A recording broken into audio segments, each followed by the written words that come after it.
Il-kap tal-Partit Nazzjonalista Adrian Delija kompla bis-sensiela ta' żjarat fiċ-ċentri tal-lokalitajiet madwar Malta u Għawdex. Kien imiss li Adrian Delija jżur iċ-ċentru tal-Mosta fejn iltaqa' ma' diversi sidien ta' negozji, klijenti u nies li kienu għaddejjin f'din il-lokalità ċentrali.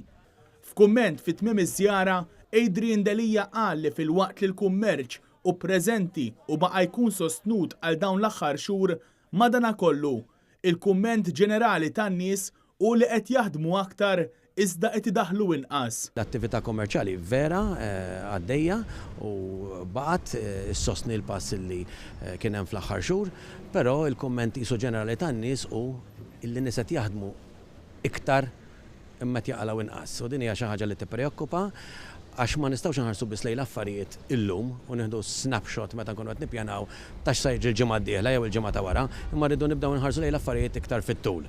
Adrian Delija staqsa jekk il-Gvern għandu xpjan biex is-self-employed u n-negozji żgħar jirrispondu għall-isfidi tal-ġejjieni u qal li l-Oppożizzjoni se tibqa' tistaqsi lill-Gvern u fejn il-Gvern mhux se jwieġeb se tkun l-Oppożizzjoni li toffri soluzzjonijiet. Naħseb importanti bħal f'kollox, anke f'dan is-settur, illi l-Gvern jgħidilna x'inhu l-pjan. L-Oppożizzjoni ħatkun hemmhekk biex issaqsi l-mistoqsijiet relevanti, però fejn ħajjieqaf iwieġeb il-Gvern jew fejn il-Gvern mhux se joffri s-soluzzjonijiet, ħankunu aħna li nibdew noħorġu bis-soluzzjonijiet tagħna.